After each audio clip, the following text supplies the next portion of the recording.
அன்பியம் YouTube. இல்லந்தோறும் இறைசாட்சி, உள்ளந்தோறும் மகிழ்ச்சி. மத்தேயு 9:8. கடவுளை போற்றி புகழ்ந்தனர். ஆண்டவரே, உம்மை புகழ்வது நல்லது, உமது பெயரை பாடுவது நல்லது. நீர் துதிகளின் மத்தியிலே வாசம் பண்ணுகிற தேவன்.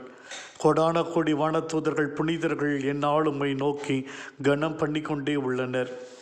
அந்த துதிகளோடு நாமும் இணைந்து ஆண்டவரை புகழ்ந்து நன்றி கூறுவோம். ஆண்டவர் இயேசு எப்பொழுதெல்லாம் தன் தந்தையை புகழ்ந்து போற்றி கொண்டு நன்றி செலுத்தி கொண்டே இருந்தார். அவருடைய வழிநடத்திலே தன் பணியை எப்பொழுதுமே செய்தார்.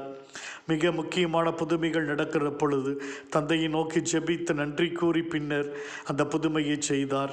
5 அப்பம் 2 மீன் வானத்தை அன்னார்ந்து பார்த்து நன்றி கூறி பிட்டு கொடுத்தார்.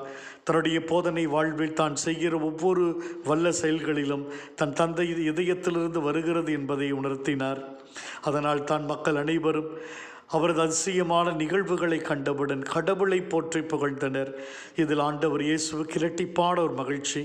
தெய்வமே, எங்கள் வாழ்க்கையில் மனதினம் நன்றி செலுத்த கடமைப்பட்டு இருக்கிறோம். நீர் கொடுக்கும் உயிர் மூச்சு மாபெரும் ஒரு இரக்கம். உமக்கு நன்றி செலுத்த நேரமே போதாதையா.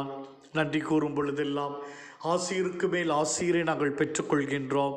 நன்றி இயேசுவே என்று உரைக்கும் பொழுது ஒரு மன அமைதி, நிம்மதி எங்களுக்கு கிடைக்கின்றது. எந்த நிலையிலும் நன்றி கூறும் பிள்ளைகளாய், நன்றியோடு வாழும் பிள்ளைகளாய் இருக்கார்கள். இந்த அன்பியம் யூடியூப் சேனலை நீங்கள் ஷேர் பண்ணுங்க, சப்ஸ்கிரைப் பண்ணுங்க, லைக் பண்ணுங்க. Wish you all the best.